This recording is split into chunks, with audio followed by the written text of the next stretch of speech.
रहे थे। इसके पहले हमने 2 प्रश्नों को तैयार किया था, धातु और धातु में भौतिक अंतर और धातु और धातु में रासायनिक अंतर। आज मैं इसी अध्याय से कुछ और प्रश्न बताऊंगी जो बहुत आईएमपी है। कारण बता वाले प्रश्न पूछे जाते हैं और हम लोग उन प्रश्नों को छोड़ देते हैं। हमको लगता है उसके आंसर बड़े बड़े होंगे इसलिए, लेकिन इसके आंसर काफ़ी छोटे छोटे होते हैं। चलो हम इन प्रश्नों को समझते हैं। जैसा एक प्रश्न आपका दिया है कि प्लेटिनम सोना चांदी का उपयोग आभूषण बनाने के लिए क्यों किया जाता है। सोना चांदी आप सब लोग जानते हो, सोने चांदी के गहने हम लोग पहनते हैं, तो इन्हीं का उपयोग जो रहता है वो आभूषण का मतलब होता है गहने बनाने के लिए क्यों किया जाता है। क्यों? क्योंकि ये सबसे कम क्रियाशील होती है, इसलिए इसका उपयोग किया जाता है। कम क्रियाशील कैसे होती है? क्योंकि सोना है, चांदी है, न गर्म पानी से इस पे कोई प्रभाव पड़ता है न ठंडे पानी से, इसीलिए इसका उपयोग आभूषण में किया जाता है।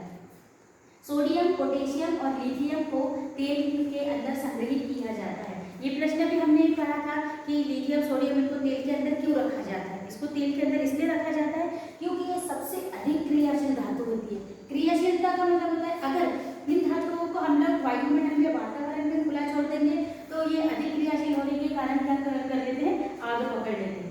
नेक्स्ट क्वेश्चन है, एल्युमिनियम अत्यधिक अभिक्रियाशील धातु है, फिर भी इसका उपयोग खाना बनाने के बर्तन में किया जाता है। हम लोग देखते हैं कि हमारे घर में खाना बनाने के बर्तन हो तो वह एल्युमिनियम के बने होते हैं। क्यों? क्योंकि इसका उपयोग इसलिए किया जाता है, ये ऊष्मा की सबसे अच्छी सुचालक होती है। सुचालक का मतलब होता है वो बर्तन जल्दी से गर्म हो जाते हैं ऊष्मा की, और ठंडे और गर्म जल के साथ में कोई क्रिया नहीं करते। हमने देखा है जैसे तांबे के बर्तन को हमने देखा है, अगर तांबे का बर्तन जैसे पूजा का कलश भी देखा है, अगर कुछ समय वो नमी भी रहता है तो उसमें हरे हरे धब्बे पड़ जाते हैं। पर अगर एल्युमिनियम के बर्तन ऐसे रखे रहेंगे तो उसमें हम पानी भी रखते हैं तो भी उसमें कोई ऐसे हरे धब्बे नहीं पड़ते, मतलब कि वो गर्म और ठंडे जल के साथ में उसमें कोई अभिक्रिया नहीं करते। अगला, निष्कर्षण प्रक्रम में कार्बोनेट और सल्फाइड के अयस्क को ऑक्साइड में परिवर्तित किया जाता है। क्यों? क्योंकि क्या होता है कि किसी भी धातु को अगर हम कार्बोनेट और सल्फाइड से प्राप्त करते हैं तो उसको क्या होता है, ऑक्साइड से प्राप्त करना सबसे आसान होता है ऑक्साइड के रूप में। एक प्रश्न आपके लिए आता है कि आयनिक यौगिकों के गलनांक उच्च होते हैं। आयनिक यौगिक के गलनांक क्यों उच्च होते हैं? क्योंकि धन और ऋण आयनों के बीच में जो आकर्षण बल होता है वो मजबूत होता है, अधिक मजबूत होता है, इसीलिए वो कैसे होते हैं, ठोस और कठोर होते हैं, जिसके कारण उनके गलनांक और क्वथनांक कैसे होते हैं, उच्च। गलनांक कैसे होते हैं, उच्च होते हैं। गलनांक का मतलब होता है जैसे कोई ठोस चीज होती है उसको गर्म होने में ज्यादा टाइम लगता है। अगर हम लोग पतली चीज को गर्म करेंगे तो वो चीज जल्दी गर्म हो जाती है। तुम लोग ने ध्यान दिया होगा, अगर जैसे अपन ने लोहे का तवा पर गर्म करते हैं रोटी बनाने के लिए तो वो गर्म होने में टाइम लगता है, देखा।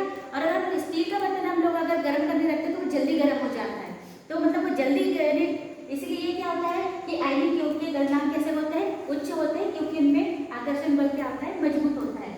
अगला प्रश्न है कि गर्म जल का टैंक बनाने में तांबे का उपयोग किया जाता है परंतु लोहे या मिश्र धातु का उपयोग नहीं किया जाता है। हम लोग पानी गर्म करते हैं तो पानी गर्म करने का एक टैंक बनता है, तो उसके लिए हम लोग तांबे का उपयोग क्यों करते हैं?